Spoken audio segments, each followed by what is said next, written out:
क्या पाकिस्तान का 5 अरब डॉलर का Neelam Jhelum hydro power project सच में सिर्फ एक चट्टान खिसकने से तबाह हुआ, या इसके पीछे पीएम मोदी और डोभाल का कोई ऐसा अंडर कवर वाटर स्ट्राइक है जिसकी भनक पाकिस्तानी आर्मी और आईएसआई को कानों कान भी नहीं लग पाई। नवंबर 2020 में लाइन ऑफ कंट्रोल पर भारतीय सेना की उस खौफनाक जवाबी कार्रवाई और 2024 के अंदर नीलम झेलम टनल के रातों रात ढह जाने के पीछे आखिर वो कौन सा डार्क सीक्रेट है जिसे पाकिस्तानी सेना अपनी ही आवाम और दुनिया से छिपाने के लिए तड़प रही है। एक तरफ भारत ने पूरब से पानी रोक दिया है और दूसरी तरफ अफगानिस्तान ने काबुल नदी का फ्लो चौक कर दिया है। तो दोस्तों, आखिर भारत और तालिबान के बीच वो कौन सी गुप्त डील फाइनल हो चुकी है जिसने रातों रात पाकिस्तान के लिए पानी का सबसे खौफनाक टू फ्रंट वॉर स्टार्ट कर दिया है? क्या सच में चाइना अब पाकिस्तान को बचाने से डर रहा है, या फिर ड्रैगन ने खुद ही 500 अरब का ऐसा खोखला डेथ ट्रैप बनाया था ताकि पाकिस्तान पूरी तरह से दिवालिया हो जाए और पीओके की जमीन सीधे चाइना के कब्जे में चली जाए? और सबसे बड़ा सवाल, वापडा के चेयरमैन ने जल संसाधन समिति की उस सीक्रेट मीटिंग में ऐसा कौन सा खौफनाक सच उगल दिया है जिसके लीक होते ही पूरे पाकिस्तान में खलबली मच गई? नमस्कार दोस्तों, मेरा नाम है मुकेश और ये कोई इत्तेफाक नहीं है। आप जिस कहानी को सिर्फ एक डैम टूटने की खबर समझ रहे हैं वो असल में दुनिया के इतिहास का सबसे खतरनाक और बिना खून बहाए लड़ा गया जल युद्ध है। एक ऐसा साइलेंट ऑपरेशन जिसने पाकिस्तान की पूरी इकोनॉमी, उसकी एनर्जी सिक्योरिटी और उसके नापाक इरादों को जड़ से उखाड़ फेंक दिया है। आज हम उस जियोपॉलिटिकल चक्रव्यूह को डिकोड करेंगे जिसे भारत की कूटनीति ने इतना खामोशी से बुना कि जब तक पाकिस्तान को दर्द का एहसास हुआ तब तक गेम ओवर हो चुका था। कहानी की शुरुआत होती है पाकिस्तान के संसद के एक बंद कमरे से। दोस्तों, शुक्रवार का दिन था। पाकिस्तान के सीनेटर्स की एक बेहद सीक्रेट मीटिंग चल रही थी। मुद्दा था देश का सबसे महंगा पब्लिक इंफ्रास्ट्रक्चर प्रोजेक्ट यानी कि नीलम Jhelum hydro power project.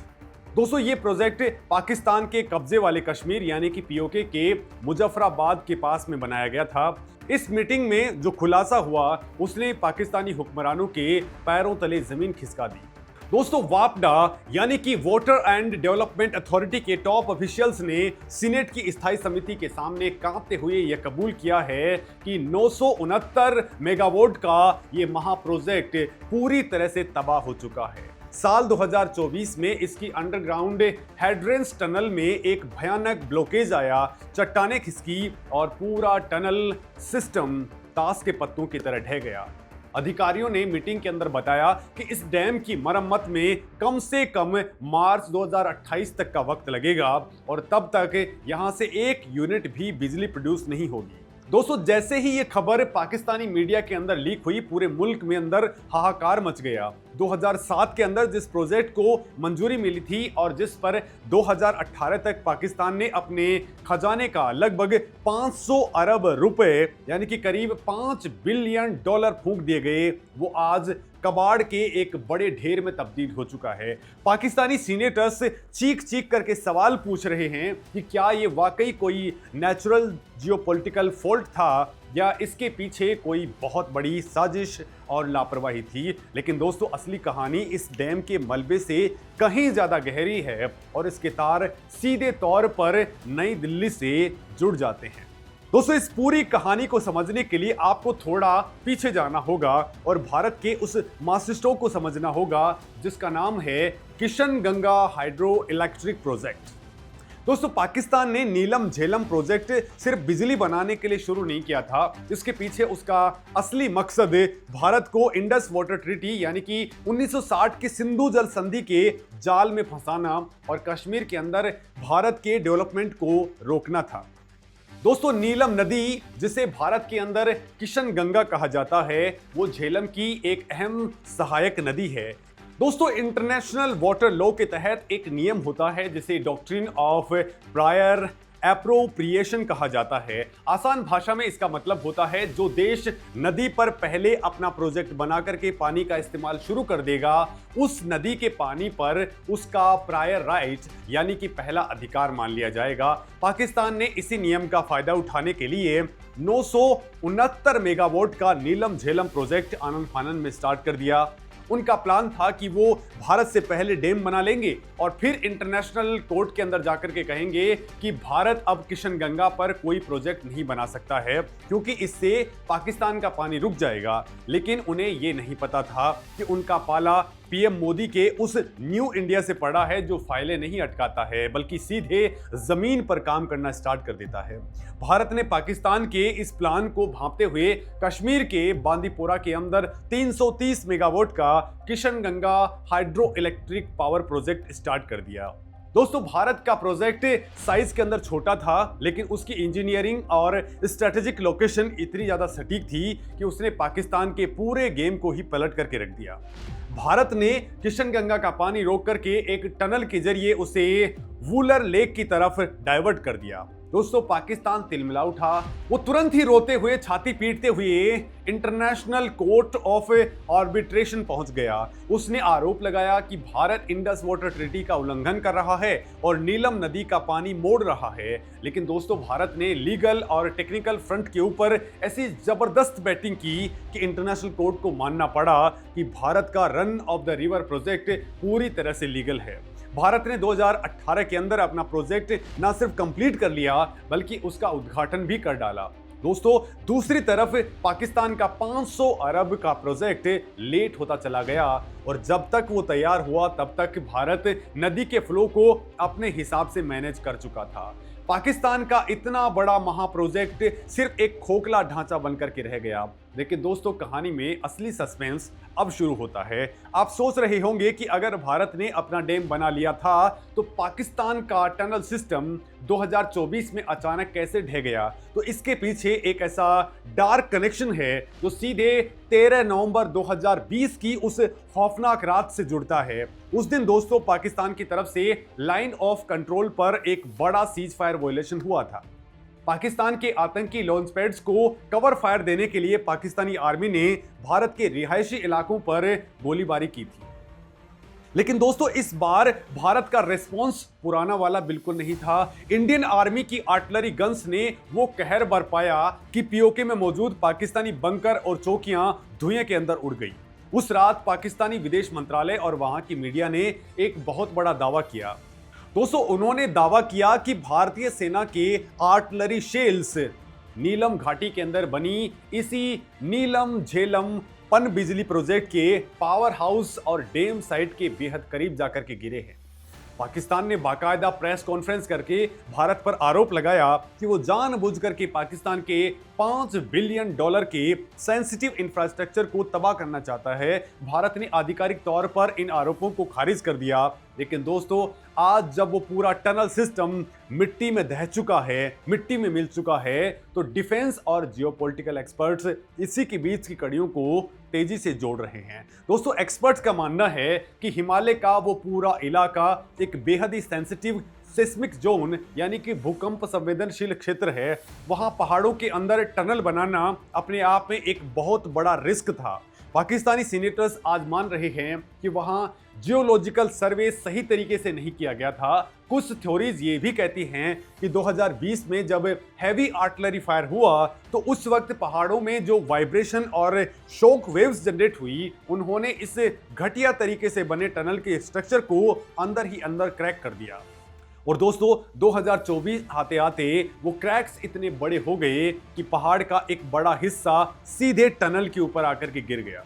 Pakistan की सरकार आज ये मानने को तैयार नहीं है कि उनकी करप्शन और खराब इंजीनियरिंग की वजह से ये तबाही हुई है, इसलिए वो जियोलॉजिकल फॉल्ट का बहाना बना रहे हैं। लेकिन दोस्तों, सच तो ये है कि 500 अरब रुपया अब पानी के अंदर बह चुका है। इस तबाही का असर सिर्फ एक डैम तक सीमित नहीं है, इसने पाकिस्तान की कमर पूरी तरह से तोड़ करके रख दी है। इसे आम आदमी की भाषा में समझिए दोस्तों, जब कोई देश बिजली बनाने के लिए पानी का इस्तेमाल करता है तो वो बिजली सबसे सस्ती होती है। नीलम झेलम प्रोजेक्ट से पाकिस्तान को सस्ती पन बिजली मिलने की काफी उम्मीदें थी, लेकिन इसके बंद होने से अब पाकिस्तान के नेशनल ग्रिड के अंदर अचानक से 969 मेगावाट का शॉर्टफॉल आ गया है। दोस्तों, इस कमी को पूरा करने के लिए पाकिस्तान को महंगी थर्मल पावर यानी कि कोयले और तेल से चलने वाली बिजली घरों का इस्तेमाल करना पड़ेगा और ये तेल और कोयला पाकिस्तान को विदेशी मुद्रा देकर के इंटरनेशनल मार्केट से खरीदना पड़ता है। पाकिस्तान पहले से ही सर्कुलर डेट यानी कि बकाए कर्ज के ऐसे भयानक मकड़जाल में फंसा हुआ है जहां उसके पास में अपने सरकारी कर्मचारियों को सैलरी देने तक के पैसे नहीं हैं। ऐसे में महंगी थर्मल बिजली ने पाकिस्तान के एनर्जी सेक्टर को दिवालिया होने की कगार पर ला दिया है। आवाम पर बिजली के बिलों का इतना ज्यादा बड़ा बोझ लाद दिया गया है कि लोग सड़कों पर बिल जला रहे हैं और ये सब उस प्रोजेक्ट के फेल होने से हुआ है जिसे भारत को काउंटर करने के लिए बनाया गया था। ये अजीत डोभाल की दोस्तों उसी ऑफेंसिव डिफेंस थ्योरी का क्लासिकल एग्जाम्पल है। भारत ने बिना कोई बॉर्डर क्रॉस किए, बिना कोई बड़ा युद्ध लड़े पाकिस्तान को आर्थिक रूप से उसी के बुने हुए जाल में फंसा करके मार डाला है। अब दोस्तों, आप सोच रहे होंगे कि जब पाकिस्तान पर इतनी बड़ी मुसीबत आई है तो उसका सदाबहार दोस्त यानी कि चाइना उसे बचाने क्यों नहीं आ रहा। आखिर इसी चाइना ने तो सीपैक यानी कि चाइना पाकिस्तान इकोनॉमिक कॉरिडोर के नाम पर पाकिस्तान के अंदर अरबों डॉलर का मकड़जाल बिछाया था। दोस्तों, इस नीलम झेलम प्रोजेक्ट के कंस्ट्रक्शन के अंदर भी चाइना की कुख्यात कंपनी गेझाओबा ग्रुप का रोल था, लेकिन आज ड्रैगन ने पाकिस्तान से पूरी तरह से मुंह फेर लिया है। चाइना का यह धोखा दरअसल पाकिस्तान के साथ में हुआ दुनिया का सबसे बड़ा स्कैम है।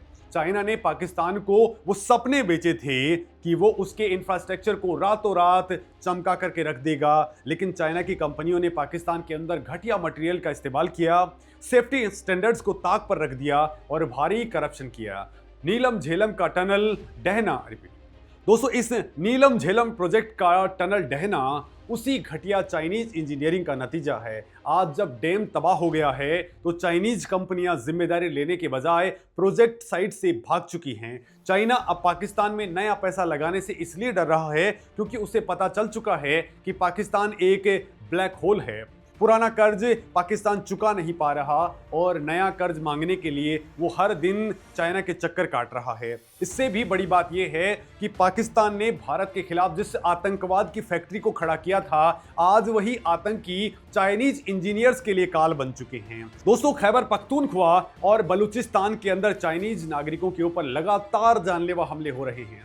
दोस्तों, दासू डैम प्रोजेक्ट के ऊपर काम कर रहे चाइनीज इंजीनियर्स की बस पर हुआ आत्मघाती हमला इसका सबसे बड़ा सबूत है।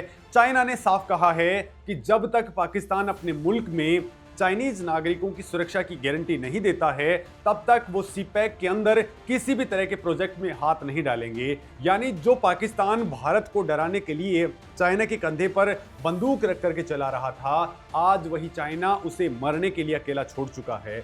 ड्रैगन ने 500 अरब का ऐसा खोखला डेथ ट्रैप बनाया कि पाकिस्तान ना तो उसे निगल पा रहा है और ना ही उगल पा रहा है। लेकिन दोस्तों, पाकिस्तान की बर्बादी का चैप्टर यहीं खत्म नहीं होता। भारत ने पाकिस्तान को जिस तरह से घेरा है उसने जियोपॉलिटिक्स के अंदर टू फ्रंट वॉर की पूरी परिभाषा ही बदल दी है। पाकिस्तान हमेशा से भारत को टू फ्रंट वॉर की धमकी दिया करता था, ये कहकर कि एक तरफ वो खुद हमला करेगा, दूसरी तरफ चाइना हमला करेगा। आजकल वो एक फ्रंट की और बात कर लेता है, वो बांग्लादेश का है। लेकिन दोस्तों, आज पाकिस्तान तो खुद पानी के मोर्चे पर एक ऐसे खौफनाक टू फ्रंट वॉर का शिकार हो गया है जिससे बाहर निकलने का कोई रास्ता उसे खुद समझ में नहीं आ रहा। एक तरफ पूरब में भारत ने इंडस वाटर ट्रीटी के तहत अपने अधिकारों का पूरी तरह से इस्तेमाल करना स्टार्ट कर दिया है। दशकों तक भारत अपने हिस्से का पानी पाकिस्तान की तरफ बहने दिया करता था, लेकिन अब भारत ने साफ कर दिया है कि रक्त और पानी एक साथ नहीं बह सकते हैं। शाहपुर कंडी बैराज जैसे प्रोजेक्ट्स को पूरा करके भारत ने रावी नदी का तो एक कतरा रोक दिया है जो पहले मुफ्त में पाकिस्तान चला जाया करता था। अब वो पानी भारत के पंजाब और जम्मू एंड कश्मीर के किसानों के खेतों के अंदर जा रहा है। भारत के इस लीगल और एग्रेसिव एक्शन ने पाकिस्तान के पंजाब प्रांत के अंदर पानी का भयंकर संकट पैदा कर दिया है। और दूसरी अब तरफ दोस्तों, पश्चिम के अंदर पाकिस्तान के लिए मौत बनकर के खड़ा है वही तालिबान जिसे पाकिस्तान ने अपने हाथों से पाला पोसा था। दोस्तों, पाकिस्तान को लगता था कि अफगानिस्तान में तालिबान की सरकार आने के बाद में वहां से भारत का पत्ता साफ कर दिया जाएगा और तालिबान उसके इशारों पर नाचेगा। लेकिन आज वही तालिबान पाकिस्तान की आंखों में आंखें डाल करके उसे बर्बाद करने पर तुला हुआ है। अफगानिस्तान ने अमू दरिया और काबुल नदी के बेसिन के ऊपर आक्रामक तरीके से कंस्ट्रक्शन शुरू कर दिया है। तालिबान वहां कोश टेपा केनाल जैसी विशाल नहरें और नए डैम बना रहा है। काबुल नदी का पानी पाकिस्तान के खैबर पख्तूनख्वा प्रांत की लाइफलाइन है। जब पाकिस्तान ने तालिबान से शिकायत की कि वो नदी का पानी क्यों रोक रहा है, तो तालिबान के रक्षा मंत्री ने दो टूक जवाब दिया कि अफगानिस्तान किसी भी इंटरनेशनल वाटर ट्रीटी को नहीं मानता है। उन्होंने साफ कर दिया कि पानी पर पहला हक अफगानों का है और वो अपनी मर्जी से डैम बनाएंगे। दोस्तों, डिफेंस एक्सपर्ट्स का मानना है कि इसके पीछे कहीं ना कहीं भारत और तालिबान के बीच में एक साइलेंट स्ट्रैटेजिक अंडरस्टैंडिंग काम कर रही है। भारत ने अफगानिस्तान के अंदर अपने डिप्लोमेटिक चैनल्स को फिर से एक्टिवेट कर दिया है। वहां मानवीय मदद भेजी जा रही है और तालिबान को एहसास करा दिया गया है कि उनका असली दुश्मन नई दिल्ली नहीं बल्कि पाकिस्तान यानी इस्लामाबाद है। और नतीजा दोस्तों, पाकिस्तान आज पूर्व में भारत के वाटर चौक का शिकार है और पश्चिमी फ्रंट के ऊपर अफगानिस्तान के वाटर ब्लॉकेज का। ये भारत की वो विदेश नीति है जो बिना एक भी सैनिक को बॉर्डर पार भेजे दुश्मन के गले की असली नब्ज दबा रहा है।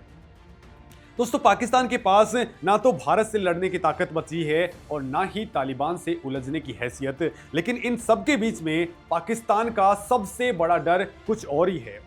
नीलम झेलम प्रोजेक्ट की इस तबाही ने पीओके यानी कि पाकिस्तानी ऑक्युपाइड कश्मीर के अंदर एक ऐसे ज्वालामुखी को ट्रिगर कर दिया है जो किसी भी वक्त फट सकता है। पीओके की जनता अब पाकिस्तान के जुल्मों से पूरी तरह से उकता चुकी है। जिस जमीन पर नीलम झेलम और मंगला जैसे विशाल डैम बने हैं, वहां के संसाधनों को पाकिस्तान पिछले 7 दशकों से बेरहमी से लूट रहा था। दोस्तों, पीओके के पानी से बिजली बनती है, लेकिन वो बिजली पंजाब और सिंध के शहरों को रोशन करती है।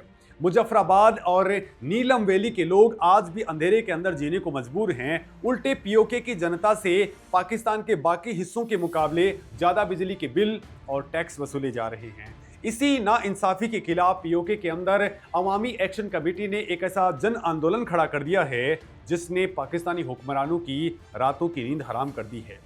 दोस्तों, हाल ही में हमने देखा है कि कैसे पीओके की जनता सड़कों पर उतर आई है। उन्होंने पाकिस्तानी रेंजर्स की गाड़ियों में आग लगा दी, सेना को खदेड़ दिया और खुलेआम आज़ादी के नारे लगाए। लोगों को ना आटा मिल रहा है, न रोजगार मिल रहा है और ना ही बिजली। ऐसे में जब नीलम झेलम प्रोजेक्ट के मलबे के अंदर तब्दील होने की खबर पीओके के लोगों तक पहुंची तो उनका गुस्सा 7वें आसमान पर पहुंच गया। उन्हें समझ में आ गया कि पाकिस्तान उनकी जमीन का इस्तेमाल सिर्फ भारत के खिलाफ साजिशें रचने के लिए कर रहा है और जब प्रोजेक्ट फेल होता है तो उसका बोझ आम आदमी पर डाल दिया जाता है। दोस्तों, आज पीओके के लोग खुलेआम लाइन ऑफ कंट्रोल के पार भारत के जम्मू एंड कश्मीर की ओर देख रहे हैं। वो देख रहे हैं कि कैसे आर्टिकल 370 हटने के बाद से कश्मीर के अंदर सड़कों का जाल बिछ रहा है, नई ट्रेन्स आ रही हैं, स्मार्ट सिटीज बन रही हैं और टूरिज्म अपने चरम पर है, जबकि पीओके के अंदर लोग एक बोरी आटे के लिए ट्रकों के पीछे दौड़ रहे हैं। क्या पीओके में हो रहा ये विद्रोह और नीलम झेलम की ये तबाही उस खामोश ऑपरेशन का पहला चरण है जिसे हम मिशन कश्मीर 2.0 कह सकते हैं? दोस्तों, क्या भारत ने उस इकोसिस्टम को पूरी तरह से एक्सपोज कर दिया है जिससे पीओके की जनता खुद ब खुद भारत में मिलने के लिए बेताब हो जाए? दोस्तों, ये सवाल आज पाकिस्तानी आर्मी के जनरल्स को सोने नहीं दे रहे। इस पूरी कहानी का सबसे बड़ा हिडन लेयर वो है जो आम न्यूज चैनल्स की बहस से बिल्कुल मिस हो जा रहा है। वो है भारत का ग्लोबल पोस्चरिंग और स्ट्रेटेजिक ऑटोनॉमी। दोस्तों, मोदी सरकार ने पिछले 10 सालों के अंदर इंटरनेशनल कम्युनिटी को ये बहुत ही साफ संदेश दे दिया है कि भारत अब पाकिस्तान की ब्लैकमेलिंग से नहीं डरेगा। पहले पाकिस्तान दुनिया को न्यूक्लियर फ्लैश पॉइंट का डर दिखा करके कश्मीर पर ब्लैकमेल किया करता था, लेकिन बालाकोट एयर स्ट्राइक और सर्जिकल स्ट्राइक के बाद से भारत ने पाकिस्तान के उस न्यूक्लियर ब्लफ को हमेशा के लिए खत्म कर दिया है और उसके अंदर जो सबसे बड़ी तबाही मचाई वो हमारे ऑपरेशन सिंदूर ने तबाही मचाई। उसके बाद में दुनिया को पता चल चुका है कि ये ब्लैकमेलिंग अब चलने वाली नहीं है। भारत ने FATF यानी कि फाइनेंशियल एक्शन टास्क फोर्स के जरिए पाकिस्तान की टेरर फाइनेंसिंग को पूरी तरह से नंगा कर दिया है कि पाकिस्तान सालों तक ग्रे लिस्ट के अंदर ही सड़ता रहा। इसके बाद में दोस्तों ग्लोबल इन्वेस्टर्स के बीच में पाकिस्तान की इमेज एक टेरर स्टेट की बन गई है और वहां विदेशी निवेश आना पूरी तरह से आज क्लोज हो चुका है। जब देश के अंदर पैसा ही नहीं आएगा तो नीलम झेलम जैसे प्रोजेक्ट्स की मरम्मत कैसे होगी। भारत की इस कूटनीति ने पाकिस्तान को उस मुकाम पर पहुंचा दिया है जहां वो आईएमएफ के सामने कटोरा लेकर के खड़ा है, लेकिन दोस्तों उसे कर्ज देने से पहले 10 बार कड़ी शर्तें थोपी जा रही हैं। अब दोस्तों ये बात आम इंसान के लिए क्यों इंपॉर्टेंट है, क्यों उनको समझना चाहिए, क्योंकि दोस्तों अक्सर हम सोचते हैं कि सेना का काम बॉर्डर की रखवाली करना है, देश को सेफगार्ड करना है, लेकिन आज की तारीख के अंदर युद्ध सिर्फ हथियारों से नहीं लड़े जाते। आज के युद्ध इकोनॉमी, इंफ्रास्ट्रक्चर, पानी और डिप्लोमेसी से लड़े जाते हैं। जब भारत शाहपुर कंडी बैराज बनाता है या जब भारत किशनगंगा का पानी डाइवर्ट करता है तो वो बिना कोई गोली चलाए पाकिस्तान की इकोनॉमी पर कई सर्जिकल स्ट्राइक्स कर रहा होता है। भारत इस वक्त जो लॉन्ग टर्म गेम सेट कर रहा है उसका मकसद सिर्फ पाकिस्तान को हराना नहीं बल्कि उसे जियोपॉलिटिकली इररिलेवेंट यानी कि अप्रासंगिक बना देना है। आज दुनिया के अंदर भारत की इकोनॉमी तेजी से $5 ट्रिलियन की तरफ बढ़ रही है। दुनिया की बड़ी बड़ी टेक कंपनीज, डिफेंस मैन्युफैक्चरर्स और ग्लोबल इन्वेस्टर्स भारत आ रहे हैं। वहीं दूसरी तरफ पाकिस्तान एक फेल्ड स्टेट यानी कि नाकाम राष्ट्र बनने की कगार पर है, जिसके 500 अरब के प्रोजेक्ट पहाड़ की मिट्टी के अंदर दफन हो गया है। दोस्तों इस पूरी कहानी के फ्यूचर कॉन्सिक्वेंसेस यानी कि भविष्य के परिणाम बहुत ही भयानक होने वाले हैं। अब दोस्तों मार्च 2028 का जो डेडलाइन वापडा के चेयरमैन ने दिया है वो असल में आवाम के गुस्से को शांत करने का एक सफेद झूठ है। दुनिया के तमाम हाइड्रोलॉजिकल और इंजीनियरिंग एक्सपर्ट्स का मानना है कि जिस तरह से वो पूरा पहाड़ टनल के ऊपर खिसक करके गिरा है उसे फिर से खोल करके बना पाना इम्पॉसिबल है, और अगर ऐसा किया भी गया तो उसमें फिर से अरबों डॉलर का खर्च आने वाला है जो पाकिस्तान के पास में है ही नहीं। यानी नीलम झेलम प्रोजेक्ट अब पाकिस्तान के सीने पर एक ऐसे नासूर की तरह रहेगा जो हमेशा उसे भारत के किशनगंगा प्रोजेक्ट की याद दिलाता रहेगा। दोस्तों क्या आपको लगता है कि पीओके की जनता का ये विद्रोह और पानी का ये भयानक संकट पाकिस्तान को टुकड़ों में बांटने की शुरुआत है? आपकी राय हमें कमेंट सेक्शन के जरिए जरूर दीजिए। नमस्कार दोस्तों।